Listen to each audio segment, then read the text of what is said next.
အိမ်တန့်ရှင်းရေးလုပ်နေစဉ်တန့်ရှင်းရေးဝန်ထမ်းအမျိုးသမီးကကော်ဖီဖြော်ဆက်ရဲ့ရေထွက်ပေါက်ကိုစက်ကူတွေနဲ့လက်ဝတ်ထိုးထည့်လိုက်ပါတယ်။တတိကခလုံးနှိပ်လိုက်တဲ့အခါသူ့ရဲ့ဘောင်းဘီပေါ်ကိုရေတွေတက်ရိုက်ပန်းထွက်လာခဲ့ပြီးကော်ဖီဖြော်ဆက်ချွတ်ယွန်းသွားတယ်လို့ထင်သွားပါတယ်။သူကအမြန်ဆုံးတီးတန့်ရေရှုခန်းတဲကိုပြေးဝင်သွားခဲ့ပြီးအသေးအတန်ပုတ်တိုက်ဆေးကြောနေတဲ့အချိန်မှာဝန်ထမ်းတဦးကစောက်ကြည့်ကင်မရာရဲ့အကွက်လွတ်ကိုအသုံးချလိုက်ပြီးတခါးနာကိုရှီးကပ်လာကတော့ပေါက်တဲကိုစငတ်ထိုးထည့်ပြီးတခါးပေါက်ကိုခိုင်မာပိတ်ဆို့လိုက်ပါတယ်။မကြာခင်မှာပဲနောက်တစ်ယောက်ကခွက်တလုံးကိုမတော်တဆလွတ်ကျသွားတယ်လို့ဟန်ဆောင်လိုက်ပြီးတန့်ချင်းရေးဝန်ထမ်းအမျိုးသမီးကအချက်ပြတ်တန်ကိုနားလည်ပြီးအားပြင်းတဲ့လေဆုပ်ဆက်ကိုချက်ချင်းဖွင့်လိုက်ပါတယ်။အပြင်မှာကော်ဖီတောက်နေတဲ့လုတ်ပေါက်ကိုင်ပက်တွေကအတန်ကိုကြားပြီးဘေးမှာရှိတဲ့တောင်ငွေအိုးရဲ့အဆုတ်ရှင်ကိုဖွင့်လိုက်ကြပါတယ်။ရေချိုးခန်းရဲ့လေဝင်လေထွက်ပေါက်ကိုအရင်ကတည်းကဖျက်ဆီးထားပြီးသားပါ။ကာဗွန်ဒိုင်အောက်ဆိုက်တွေကအဆက်မပြတ်ဝင်လာတာနဲ့အမျှအဖြူရောင်တောင်ငွေတွေအလွန်အကျွံဖွက်ထွက်လာခဲ့ပါတယ်။တတိကအန်ဒီယေကိုတတိဖြူမိလိုက်ပြီးထွက်ပြေးဖို့တကားကိုဖွင့်ဖို့ကြိုးစားခဲ့ပေမဲ့ပိတ်ဆို့ထားပြီးသားဆိုတာကိုမသိခဲ့ပါဘူး။အပြင်မှာလေဆုပ်ဆက်ရဲ့ဆူညံတန်ကသူ့ရဲ့အကူအညီတောင်းခံတန်တွေကိုလုံးဝဖုံးလွှမ်းသွားခဲ့ပါတယ်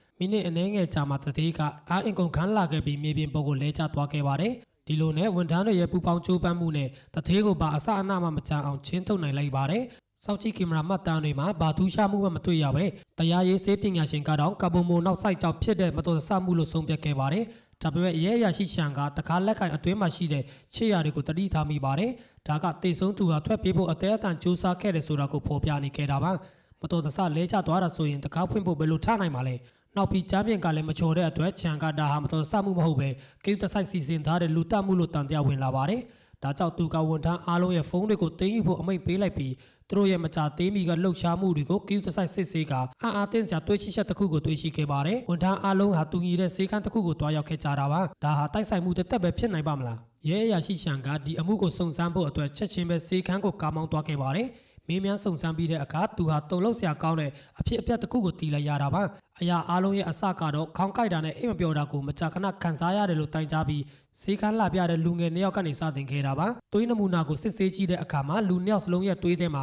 မတိရတဲ့ဓာတ်တစ်မျိုးကိုတွေ့ရှိခဲ့ပါတယ်။သူတို့ကလုတ်ပေါ်ကံဖက်တွေဖြစ်တာကြောင့်ဆရာဝန်ကသူတို့ရဲ့ကုမ္ပဏီပတ်ဝန်းကျင်ကြောင့်ဖြစ်နိုင်တယ်လို့တန်တရားဝင်ခဲ့ပြီးတခြားလုတ်ပေါ်ကံဖက်တွေရဲ့အခြေအနေကိုမေးမြန်းစုံစမ်းမှုပြောခဲ့ပါတယ်။အံ့ဩစရာကောင်းတာကအဲ့ဒီညမှာပဲကုမ္ပဏီဝန်ထမ်းအားလုံးတပြိုင်နက်တည်းရောက်လာခဲ့ပြီးဆရာဝန်ကိုအံ့အားသင့်စေခဲ့ပါတယ်။ကုမ္ပဏီမှာရှိတဲ့လူတိုင်းဟာပုံမှန်မဟုတ်တဲ့အခြေအနေတွေကိုခံစားနေရတယ်ဆိုတာကိုသိလိုက်ရပါတယ်။တချို့ကစပင်တွေအလွန်ကျွတ်နေခဲ့ပြီးတချို့ကလက်သေးတွေမှာအဆက်အပြောက်တွေပေါ်နေကတချို့ကနားပင်မကြတော့ပါဘူးစမ်းသပ်မှုတွေလုပ်ပြီးတဲ့နောက်မှာတော့သူတို့ရဲ့ဆဲတွေအားလုံးကမတိရတဲ့ဓာတ်တစ်မျိုးကြောင့်ပုံပြောင်းသွားတာကိုတွေ့ရှိခဲ့ပါတယ်စကားပြောနေရင်တရေယောက်ကသူတို့ရဲ့တတိအကြောင်းကိုပြောလိုက်ပြီးအဲ့ဒီနာမည်ကဆရာဝန်အတွက်ထူးခြားရင်းနှီးနေခဲ့ပါတယ်အင်တာနက်မှာခြာကြည့်ပြီးတဲ့အခါမှာဆရာဝန်ကသူတို့ရဲ့တတိဟာနာမည်ကြီးစေဝါအသေးစားကုမ္ပဏီရဲ့တည်ထောင်သူဖြစ်တယ်ဆိုတာကိုသိလိုက်ရပါတယ်ဒါကဆရာဝန်ကိုကြောက်မပွဲကောင်းတဲ့ theory တစ်ခုကိုစဉ်းစားမိစေခဲ့ပါပြီသူရဲ့တန်တရားတွေကိုအတိပြုဖို့အတွက်ဝန်ထမ်းတွေကိုတတိရဲ့ကွန်ပျူတာထဲက data တွေကိုခိုးယူဖို့ပြောခဲ့ပါတယ်အမှန်တရားကကြောက်မပွဲကောင်းလာပါတယ်အဲ့ဒီအသေးစားကုမ္ပဏီကတောက်ဆေးအမျိုးအစားတစ်တစ်ခုကိုတည်ထွင်ခဲ့တာပါ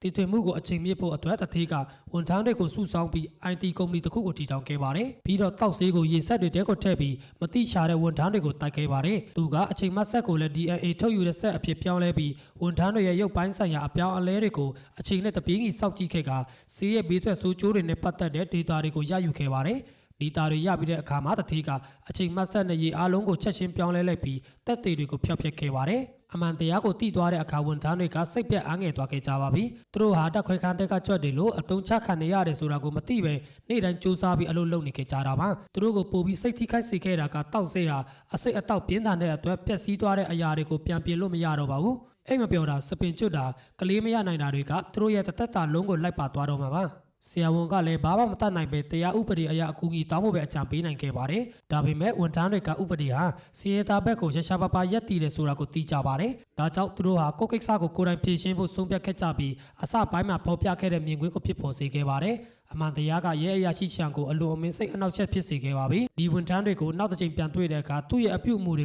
ကလုံးဝပြောင်းလဲသွားခဲ့ပါတယ်။ပထမဆုံးအချိန်အနေနဲ့ဒီလူသက်သမားတွေကိုသူကစာနာခဲ့ပြီးသူတို့ရဲ့စီစဉ်မှုအဖြစ်အဆုံကိုတောင်ရှိရှုခဲ့ကြပါတယ်။တညလုံးစဉ်းစားပြီးတဲ့နောက်နေ့မနေ့စောစောမှာသူကသူ့ရဲ့အထက်အရာရှိကိုတထဲဟာကာဗွန်မိုနောက်ဆိုက်ကြောင့်ဖြစ်တဲ့မတော်တဆမှုနဲ့တေဆုံးတာပါလို့အစီရင်ခံတင်ပြခဲ့ပါတယ်။